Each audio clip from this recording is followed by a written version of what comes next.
Hey, welcome back to my two-part reading instruction video series. This is part 2, so if you did not get a chance to watch part 1, I highly encourage you to go back and watch that video first. In that video, I discussed the 5 key areas of reading instruction and the importance of reading aloud to our children. And in this video, I plan on discussing practical ideas that you can incorporate into your home that I hope will give you some good suggestions and tips on how to encourage your child and your family to become lifelong readers. So let's get it started.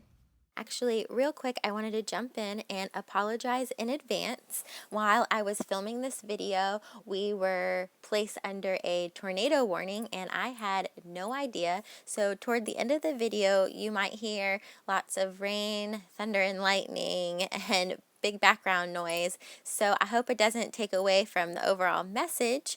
But once you get to that part, now you will understand. So, okay, now let's get started.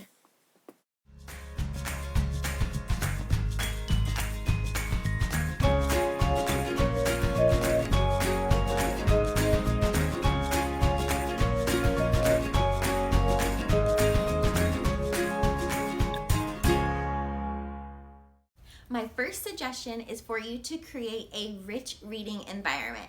This is a place where reading is obviously valued.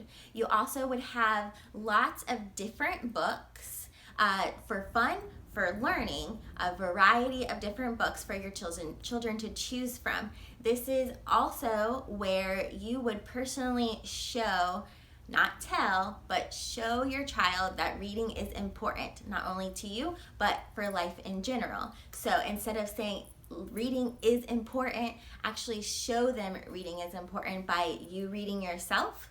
Show them how you read within your life.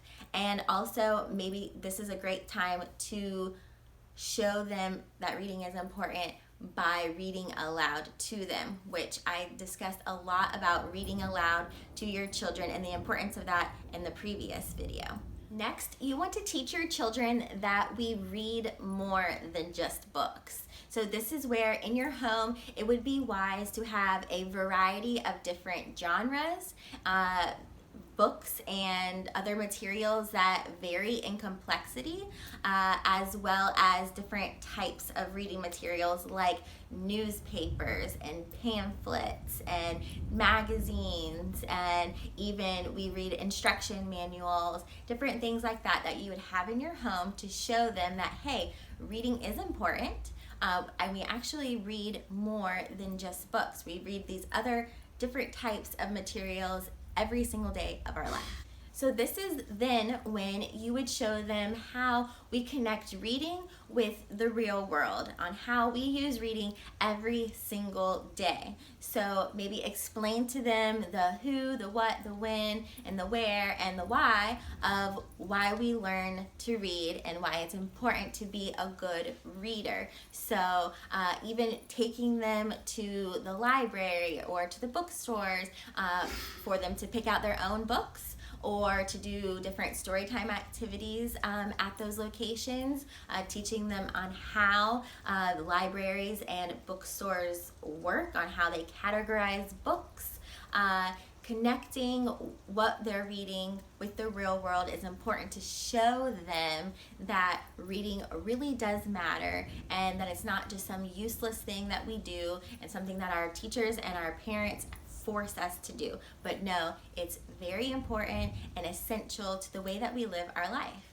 Then you want to come up with creative ways to encourage your child to become a lifelong learner, lifelong reader, and you want them to read on their own eventually, right? This is going to look different for my children than it would look for yours, because each child has their own unique interests and abilities. Make sure to study your children and really get to know them. Ask them questions constantly to figure out what they are currently interested in, since it will change, and choose books, other reading materials based on their current interests and abilities. Maybe they are really into dinosaurs or princesses or art or space and history. Give them opportunities to read about those topics, and then gradually work in other high-quality literature books to encourage them to expand their reading and their learning. I wanted to read you a quote from one of my favorite books about teaching children to read. I thought it was really appropriate for our discussion today. So it is called The Book Whisperer. And this quote here I thought kind of really sums things up for encouraging your child to want to learn how to read on their own.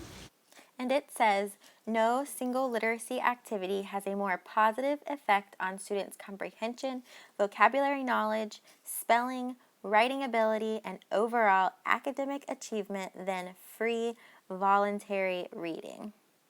So really, that's just exactly what I said, that we want to encourage children to want to learn how to read on their own, to find interest in reading and exploring new topics through reading. I hope this video and the previous video are encouragements to you.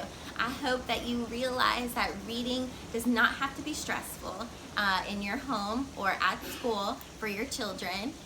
Really, it's just something that we incorporate into our everyday lives. And I also hope that it encourages and motivates your family to become lifelong readers in your home. So if you would like more information and different tips and tricks for teaching your children at home, then please find me on our closed Facebook group, Teaching Children on Purpose.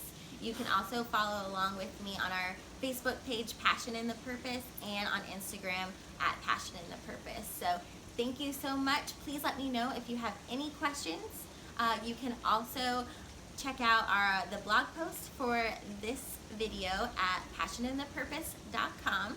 You will find links to different suggestions and resources and activity ideas, so make sure to check that out. All right, I will see you next time.